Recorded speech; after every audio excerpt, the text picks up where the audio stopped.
si on prend un écosystème qui est avec son cortège de vautours complet, comme par exemple on peut trouver ça dans certains secteurs d'Espagne, le premier vautour qui va pouvoir arriver, en général, sur les grosses carcasses comme une carcasse de vache, ça va être le vautour moine. C'est lui qui va arriver en premier puisqu'il a un bec assez puissant pour découper le cuir.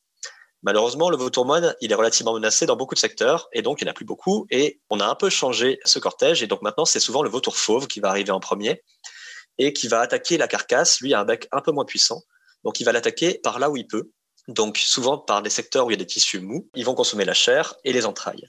Ensuite, c'est au tour du petit percnoptère d'Égypte de venir sur la carcasse. C'est un vautour qui est beaucoup plus petit que les deux précédents et qui vient faire le travail délicat et subtil d'orfèvre, qui va venir récupérer la chair qui est laissée dans les petits interstices. Donc une fois que lui a fait son travail de nettoyage complet de la carcasse, plusieurs heures, voire même plusieurs jours après, c'est le géant, c'est le gypaète barbu qui va apparaître et qui va venir, lui, consommer les os.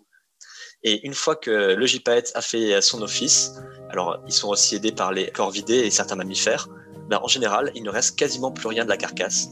Il va rester souvent le crâne, parfois les cornes ou les sabots, mais même il peut ne rester quasiment rien. Jean Andrieux est un ingénieur écologue, passionné par les rapaces. Il vit dans le Vercors, où il étudie les vautours, à commencer par le célèbre gypaète barbu. Cet immense, très beau et très rare vautour, celui qui mange des os. Vous aviez déjà écouté Jean, c'était il y a quelques mois. Nous avions présenté les rapaces en général et parlé des aigles les plus remarquables. 2 épisodes liminaires qui avaient lancé le début d'une série de 10 chapitres sur tous les rapaces. 2 épisodes qui ont été plébiscités. Je suis donc très heureux de retrouver Jean aujourd'hui pour la suite. 4 épisodes consacrés aux vautours, tous les vautours. Cette toute première partie concerne comme d'habitude les généralités. Des préliminaires indispensables et très fouillés, vous verrez, amoureux dans tous les cas. Dans le 2e épisode de cette semaine, nous passerons en revue les vautours français et européens. Dans le 3e, les vautours du reste de l'Ancien Monde, Afrique et Asie notamment. Et dans le 4e et dernier épisode, nous vous parlerons des vautours du Nouveau Monde, qu'on dort en tête. Dans le ciel des vautours, premier chapitre. C'est parti. Salut Jean. Salut Marc. Je suis ravi de te retrouver, tu es notre spécialiste rapace, on a déjà fait plusieurs épisodes avec toi. Aujourd'hui, on va parler des vautours.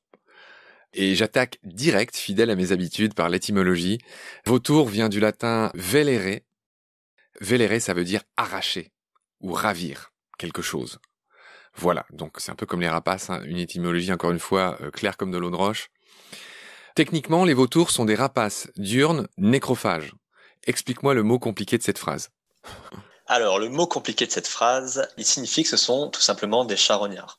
C'est ce qu'on va voir dans leur grande majorité et chez la plupart des espèces, les vautours vont se nourrir principalement de carcasses diverses et variées. Ça va du rouge-gorge à la baleine, mais ils vont se concentrer sur des animaux qui sont déjà morts et dont ils ne vont pas provoquer directement la mort. C'est bien clair. Diurne, ça veut dire qu'ils opèrent le jour, hein. C'est pas des chouettes, c'est pas des hiboux. Là, ça sera clair pour tout le monde. Je voudrais opérer une première distinction qui est cruciale, sur laquelle on va beaucoup revenir. Il y a d'une part les vautours de l'Ancien Monde, ceux que les gens s'imaginent, on va dire, qui font partie de la famille des accipitridés.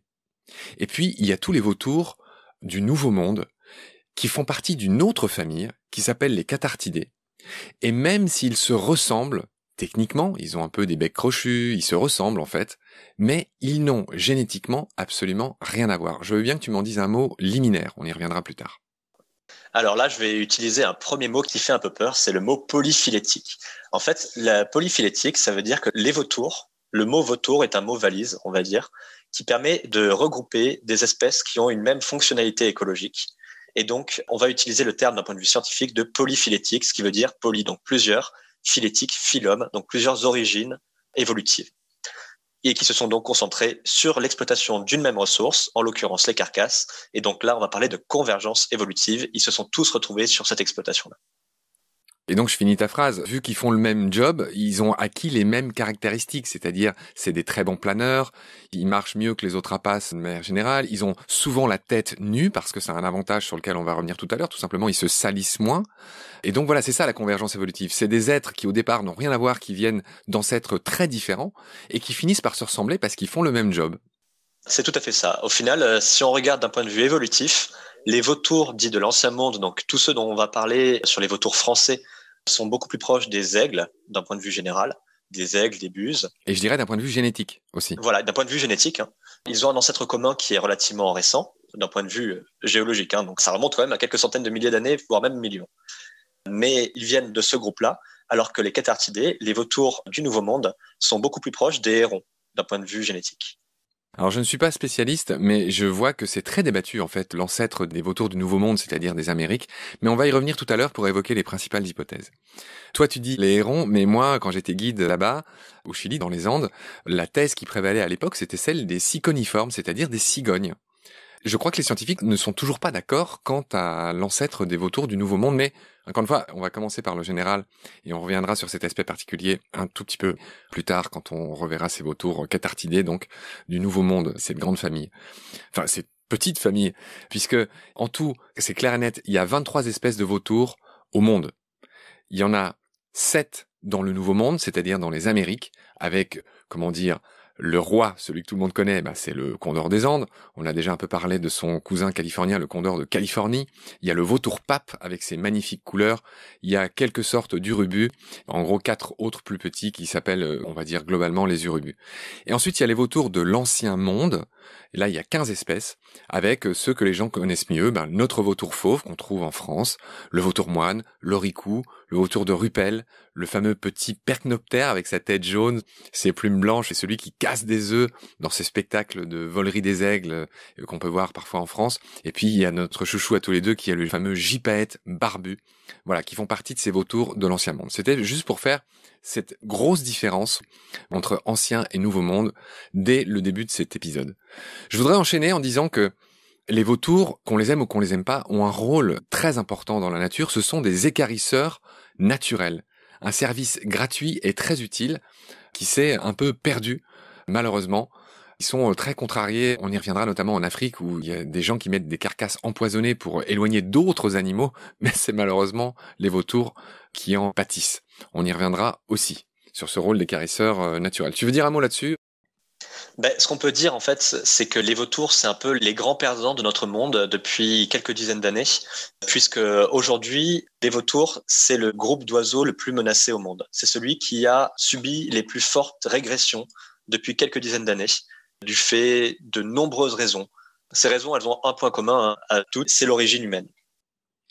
De manière très concise, très concrète, liste-moi les 3-4 raisons principales. Parle-moi du diclofénac. Alors voilà, le mot a été lancé, donc le diclofénac qui est un anti-inflammatoire à usage vétérinaire et humain, qui est un contaminant extrêmement dangereux pour les vautours, la disparition de leur milieu aussi, la disparition des grosses carcasses en fait par des changements de pratiques agricoles et par la disparition des grands ongulés sauvages. Ouais, je dois dire que l'Union européenne a interdit l'existence des charniers à ciel ouvert qui permettaient aux vautours de se maintenir vu qu'il y a de moins en moins de gros animaux sauvages, de carcasses. Donc ils s'étaient rabattus sur les vaches, sur les animaux domestiques. Et il se trouve que l'Union européenne, dans les années 80, je crois, a interdit l'existence des charniers à ciel ouvert. Et donc là, ça a été le début de la fin, n'est-ce pas ? C'est ça. En fait, c'est quelque chose qui est intervenu en 2005, c'est même un peu plus récent. On appelle ça le cas des muladores, puisque en Espagne, on appelait les muladores les secteurs où donc les carcasses étaient laissées. Dans le cadre d'une mise aux normes par rapport aux mesures européennes, qui ne prenaient pas du tout en compte les vautours, ces muladores ont dû être fermés en 2005, ce qui a provoqué une immense famine chez les vautours espagnols. Les populations de vautours espagnols représentent plus de 70% des populations de vautours européennes. Donc ça a été une véritable catastrophe pour les populations européennes. Oui, on en reparlera aussi, mais c'est à partir de ce moment-là qu'il y a eu des témoignages de vautours qui attaquaient des animaux vivants. Tu me le confirmes ? Alors, c'est quelque chose qu'on a beaucoup entendu à partir de 2005, effectivement, qui aujourd'hui, d'un point de vue scientifique, n'est pas prouvé. Il y a très très peu de cas où on peut affirmer que les vautours ont eu quelque chose à voir dans la mort d'un individu. Et surtout, ce qui est assez important, c'est qu'il n'y a aucun cas d'attaque avérée, dans le sens écologique du terme. Dans le sens où une attaque, ça implique de repérer une proie, de l'approcher, de la mettre à mort et de la consommer. Il y a quelques cas dans lesquels les vautours ont accéléré la mort de certains individus qui étaient agonisants, mais on ne peut pas parler d'attaque dans le sens où leur comportement ne différait pas de la façon dont ils auraient opéré juste en consommant un animal mort. C'est une forte problématique dans certains secteurs, notamment en France. Je voudrais enchaîner sur la caractéristique numéro 1 des vautours, celle que tout le monde voit ou entrevoit, c'est que les vautours ont la tête nue, contrairement aux autres rapaces. Alors nue, c'est pas tout à fait vrai, la plupart ont un fin duvet sur leur tête, et là encore ça a une raison très pratique, c'est qu'en effet il vaut mieux avoir la tête nue quand on va se nourrir dans des carcasses et donc la tête ressort complètement ensanglantée. Il se trouve que le sang séché s'éliminera beaucoup plus vite de cette manière que s'il souille des plumes. Et donc c'est pour ça que d'une manière extrêmement pratique et donc hygiénique, les vautours ont la tête nue. Encore une fois, dans la plupart des cas, elle est recouverte d'un certain duvet. C'est bien ça, Jean? C'est ça en fait. Et on peut même rajouter qu'ils sont très propres, hein. Ils ont leur bavette, puisqu'il y a chez beaucoup d'espèces une collerette de plumes très fines qui apparaît à la base du cou et qui en fait évite que tout le sang et les fluides qui peuvent découler d'un cadavre s'écoulent et ne viennent souiller le reste des plumes. Malgré leurs habitudes parfois considérées comme glauques, les vautours sont des oiseaux qui sont plutôt propres. Très juste, tu as bien fait de le préciser. J'avais oublié de parler de la fameuse collerette, là encore, que chacun voit. Alors ils en ont pas tous, mais ça a un rôle, hein. C'est pas que esthétique, évidemment. Je voulais aussi préciser que il y a toujours cette ombre qui plane dans notre épisode sur ces différences entre les vautours du Nouveau Monde et ceux de l'Ancien Monde, entre les cathartidés et les accipitridés. C'est que ceux du Nouveau Monde sont beaucoup plus doués pour repérer leur proie à l'odeur, alors que ceux de l'Ancien Monde sont plus réputés pour leur vue excellente. Est-ce que tu me confirmes cette différence assez notable, en fait, entre ces deux grandes familles de vautours? Oui, ça c'est un cas qui est assez vrai. Dans le Nouveau Monde, il y a notamment une espèce qui est l'urubu à tête rouge, qui est connue pour avoir un odorat qui est assez extraordinaire, qui lui permet de repérer des carcasses même dans des secteurs très fermés. Sur l'Ancien Monde, c'est quelque chose qui est encore parfois débattu. On sait que, par exemple, le vautour fauve va utiliser plusieurs sens. Il a une excellente vue, qui doit probablement l'aider à détecter les carcasses dans les secteurs où il peut les voir. De toute façon, il a besoin, pour lui pouvoir se poser et se renvoler, d'aller dans des secteurs ouverts. Il ne pourra pas aller en forêt comme pourraient le faire certains vautours du Nouveau Monde. Il y a probablement l'odorat qui doit jouer un petit peu aussi. On s'en rend compte de plus en plus assez récemment. Et ensuite, ils ont quelque chose, une adaptation à leur vue. C'est des théories, pour l'instant, on est encore beaucoup dans de l'exploration sur ces sens-là des vautours, qui tendraient à dire que les vautours seraient relativement sensibles à toutes les iridescences, puisque les premiers oiseaux à arriver sur une carcasse sont souvent les corvidés, que ce soit les grands corbeaux, les corneilles, et tous ces oiseaux-là ont des plumes qui sont iridescentes. Il y a une théorie qui est avancée comme quoi les vautours, notamment le vautour fauve, seraient particulièrement sensibles à ces reflets qui sont envoyés par les plumes des corvidés. Oui, je voulais juste préciser qu'iridescence, c'est ça, hein. Ça veut dire que ça émet des couleurs qui rappellent par exemple celles d'une flaque d'huile. C'est un peu les couleurs de l'arc-en-ciel que renvoient ces plumes qui ne sont pas toutes noires et opaques. C'est ça que je voulais préciser. C'est ça. Ok, là tu m'apprends beaucoup de choses. Je voulais aussi dire que chez les vautours en général, les serres, les griffes sont émoussées par rapport à celles des autres rapaces. Ça, c'est une grande différence entre les rapaces chasseurs, prédateurs, et ceux qui sont des charognards, ce qu'on appelle aussi des nécrophages, en langage, on va dire, scientifique. Donc les vautours marchent beaucoup, ils ont l'air un peu pâteaux, mais ils marchent beaucoup, ils sautillent, et donc ils ont des pattes avec des griffes émoussées, ils sont même pas capables de porter une branche avec. Ils ont, tu me le confirmes, pas des pattes très utiles par rapport à d'autres rapaces, n'est-ce pas? C'est ça. En fait, les vautours, notamment ceux du genre gypse, donc tous les vautours sombres, enfin les vautours marrons comme le vautour fauve, ont des pattes qui sont en fait sur un seul plan, qui sont assez pataudes, qui leur permettent justement d'avoir une bonne assise une fois qu'ils sont posés. Mais par exemple, ils peuvent s'accrocher à une branche, mais ils ne peuvent pas, comme tu le disais, emporter un bout de viande ou une branche. Il y a une seule exception à cette règle, c'est le gypaète barbu, qui lui a des serres qui sont relativement développées pour lui permettre en fait d'emporter des os en hauteur pour ensuite les casser, comme on en parlera peut-être un petit peu quand on abordera cette espèce-là. Mais c'est évidemment pas peut-être, on l'a déjà dit 1000 fois, c'est notre chouchou lui, donc on va lui consacrer beaucoup de temps au gypaète et effectivement voir ces méthodes très particulières. Je continue les généralités sur les vautours, cher Jean. Je voulais dire que les vautours, pour leur plus grand malheur, ne pondent en général qu'un seul œuf. Dans le cas des vautours du Nouveau Monde, cet œuf est pondu à même le sol. Et donc, forcément, quand on pond un seul œuf, il y a peu de chances de pouvoir étoffer les populations qui, on l'a vu, sont en train de disparaître dans le monde, n'est-ce pas? Alors c'est ça, ils peuvent parfois pondre plusieurs œufs, mais c'est extrêmement, extrêmement rare qu'ils élèvent plusieurs petits. Même quand plusieurs petits viennent à naître, Encore une fois, il existe quelques exceptions chez certaines espèces, mais chez la plupart des vautours, ils ne vont élever qu'un seul petit. Sur les populations de vautours fauves sur lesquelles j'ai eu un peu la chance de travailler ces dernières années, on considère qu'un taux normal de réussite, c'est de 70% de jeunes à l'envol par rapport au nombre de couples. Donc typiquement, sur une population de 100 couples, on estime que si on a 70 jeunes à l'envol, c'est pas mal, puisqu'il y a un seul jeune par couple et qu'il y a quand même des taux de mortalité juvénile qui sont assez élevés. Précise ce que veut dire envol, c'est tout simplement quand le poussin est prêt à s'envoler du nid. L'envol, c'est ça, une voilà. phase importante de la vie de ces oiseaux. C'est que sur 100 œufs pondus, on va avoir 70 petits qui vont quitter leur nid en volant. Il y a encore une autre phase de mortalité juvénile qui va intervenir pendant la première année. Et qui est due à quoi? Qui est due en fait à l'inexpérience des jeunes individus. Leurs capacités de vol sont parfois assez limitées en vol battu. Ils peuvent se retrouver parfois en difficulté, notamment sur les vautours fauves qui vont partir dans un phénomène qu'on appelle l'ératisme, c'est-à-dire que pendant leurs premières années de vie, ils vont partir en voyage. On ne peut pas parler de migration dans le sens où on ne peut pas prédire par où ils vont partir.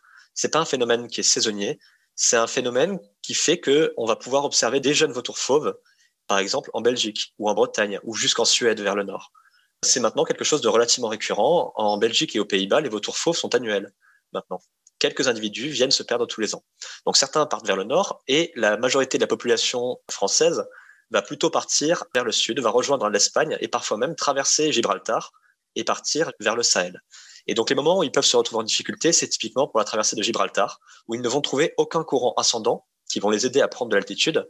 Et donc si le vautour ne part pas d'assez haut, puisque les vautours font très peu de vols battus, beaucoup de vols planés, et en fait le vol plané, c'est on trouve un courant ascendant de l'air chaud qui monte, on monte le plus haut possible, et en gros on va planer, donc se laisser tomber jusqu'au prochain.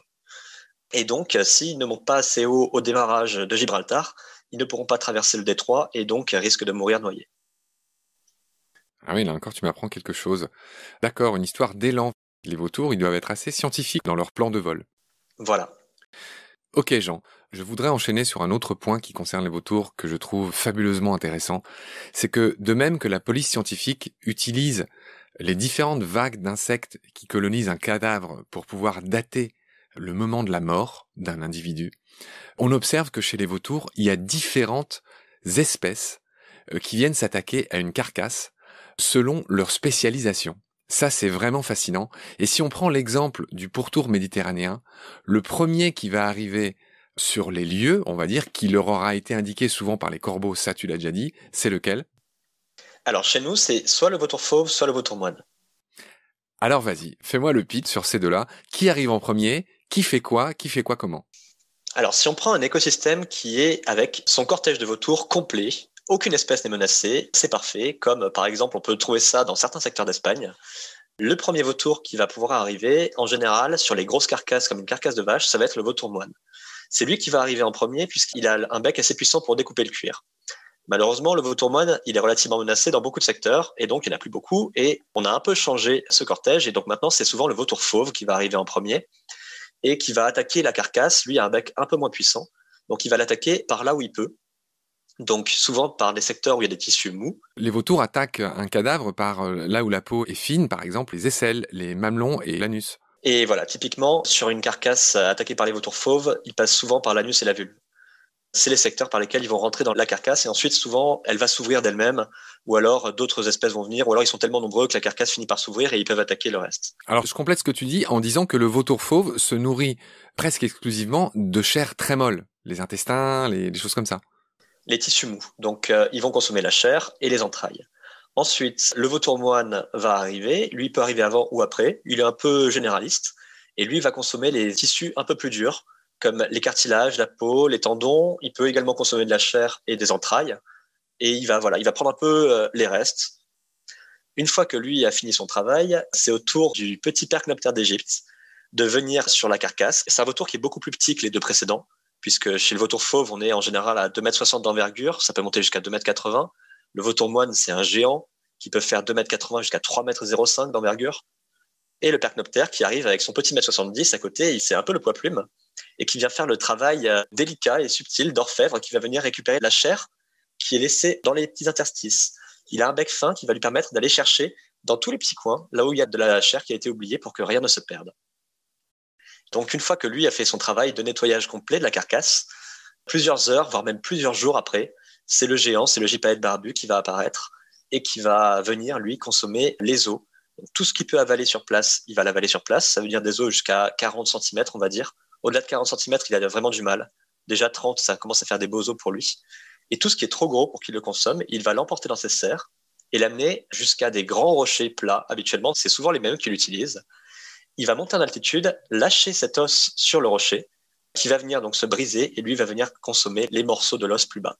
Et une fois que le gypaète a fait son office, alors ils sont aussi aidés par les corvidés et certains mammifères, ben, en général, il ne reste quasiment plus rien de la carcasse. Il va rester souvent le crâne, parfois les cornes ou les sabots, mais même il peut ne rester quasiment rien. C'est extraordinaire. C'est extraordinaire parce que voilà, on n'aime pas ces animaux alors qu'ils nous rendent un fier service. Il faut dire que ce service d'équarrissage est très utile puisque c'est souvent de ces cadavres que peuvent se disséminer des épidémies. Donc ces animaux ont vraiment un rôle utile même si on l'aime pas trop. Ben oui, et puis ils ont un rôle épurateur en fait en général, puisque le système digestif des vautours va détruire tous ces pathogènes qui pourraient apparaître. D'autant plus dans une époque comme aujourd'hui, après ce qu'on vient de vivre, c'est quelque chose qu'on doit prendre en compte et qu'il est quand même, heureusement maintenant en France, quand même pas mal pris en compte.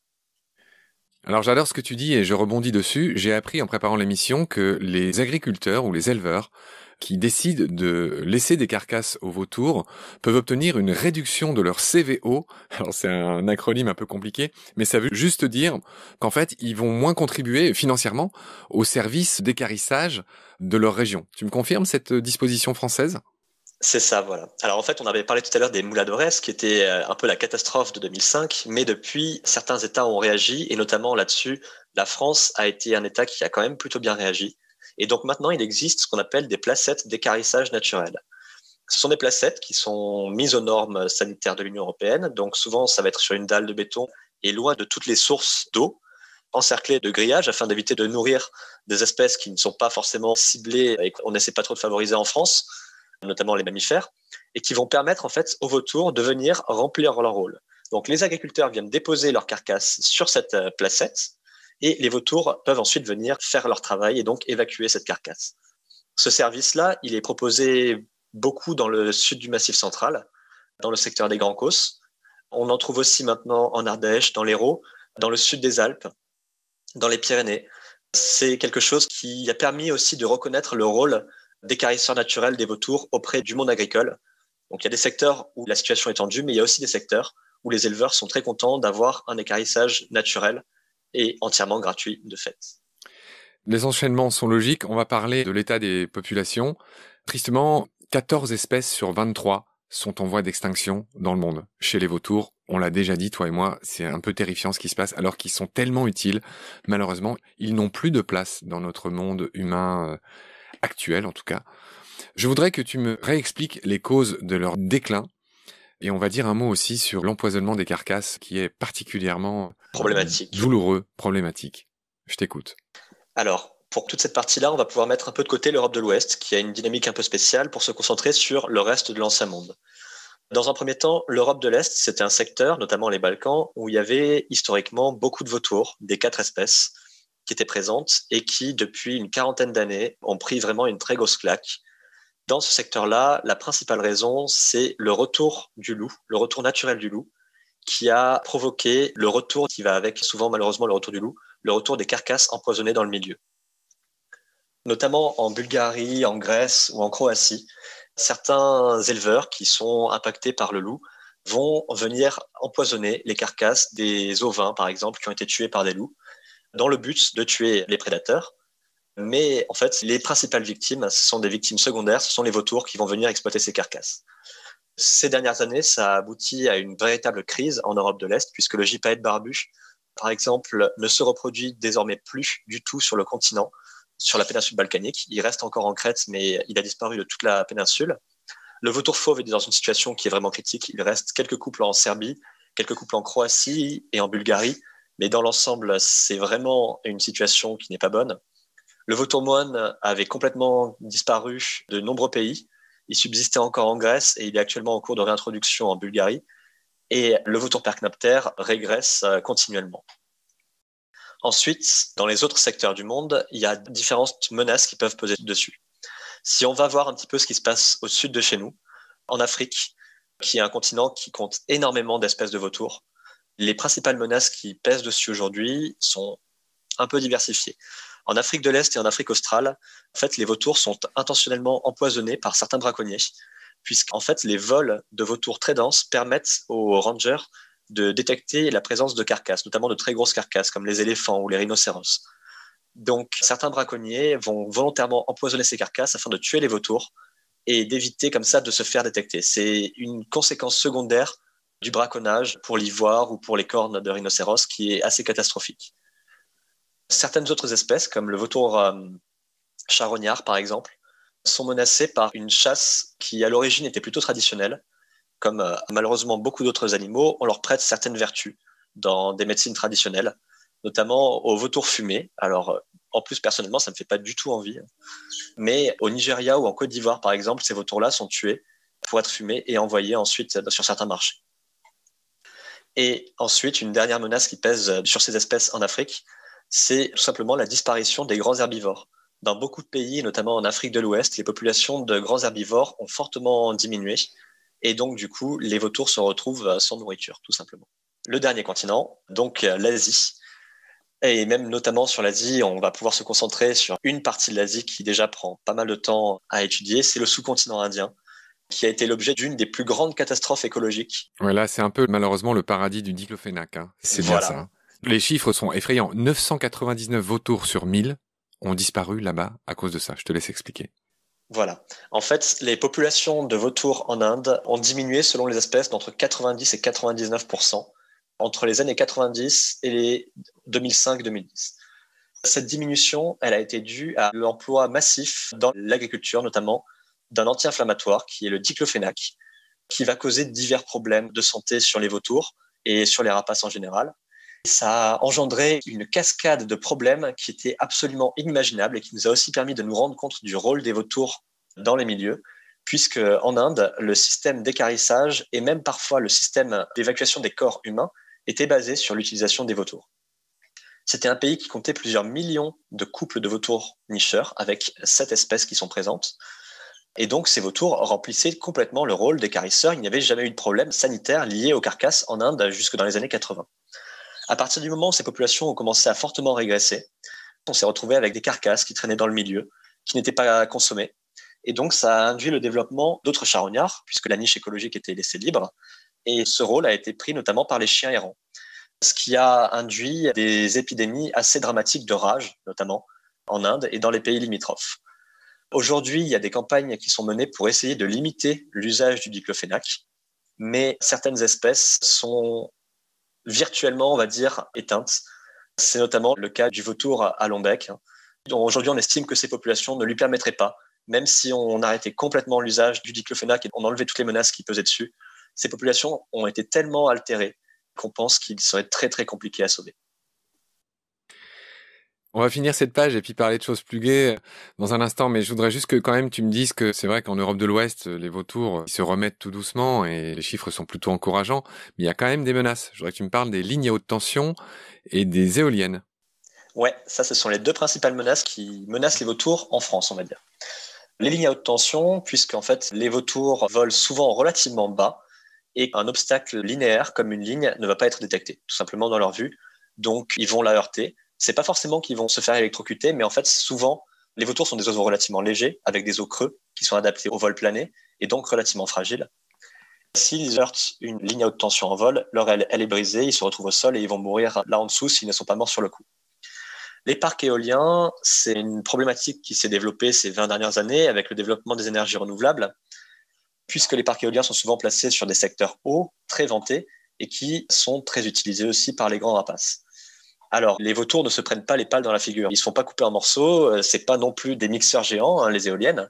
La vitesse des pales n'est pas suffisante pour surprendre les vautours. Par contre, ce qui va les surprendre, ce sont les mouvements d'air qui sont provoqués par le mouvement des pales. Ça crée des tourbillons, en fait, qui vont aspirer les vautours vers le bas, souvent. Quand on voit un vautour passer à côté d'une éolienne, on voit comme on mettrait un flotteur au-dessus d'une bonde, d'une baignoire qui se vide. Il va être aspiré comme ça, et il va venir heurter le sol. Et encore une fois, il va souvent mourir soit sur le coup, soit des suites des blessures qui sont causées par cette aspiration et ce choc.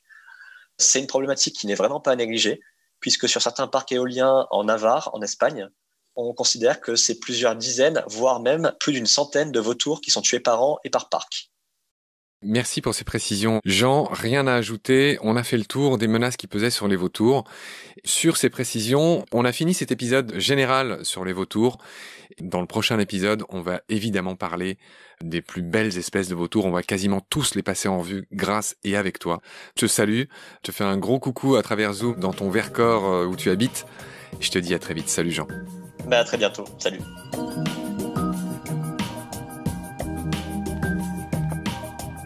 C'est la fin de cet épisode. Merci de l'avoir suivi. Merci de partager le lien de Baleine sous Gravillon et de vous abonner si vous avez aimé. Des étoiles et des commentaires sont les bienvenus si vous écoutez l'émission sur iPhone. Celles et ceux qui le souhaitent peuvent aussi nous aider en faisant un don sur le site Tipeee. Merci par avance. Vos critiques, conseils et suggestions sont aussi les bienvenus sur la page Facebook de Baleine sous Gravillon. Je remercie mes équipiers pour leur aide précieuse, ainsi que Félix Laborde, l'auteur sud-africain de la chanson du générique. Je vous retrouve très vite pour un nouvel épisode. D'ici là, prenez soin de vous et de ce qu'il y a autour de vous. Merci, à bientôt.